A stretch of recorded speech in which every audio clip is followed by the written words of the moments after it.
Hi.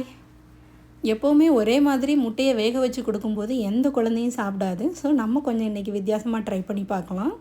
இந்த மாதிரி கொடுத்து பாருங்கள், கண்டிப்பாக சாப்பிடுவாங்க. அதுக்கு ஒரு 2 முட்டையை ஒரு பவுலில் உடச்சி விட்டுட்டு கொஞ்சமாக சால்ட்டும் பெப்பரும் போட்டு நல்லா பீட் பண்ணிக்கணும். நெக்ஸ்ட்டு வந்து ஒரு இட்லி பிளேட்டில் கொஞ்சமாக ஆயில் அப்ளை பண்ணிவிட்டு இந்த முட்டையை அதில் சேர்த்துக்கோங்க.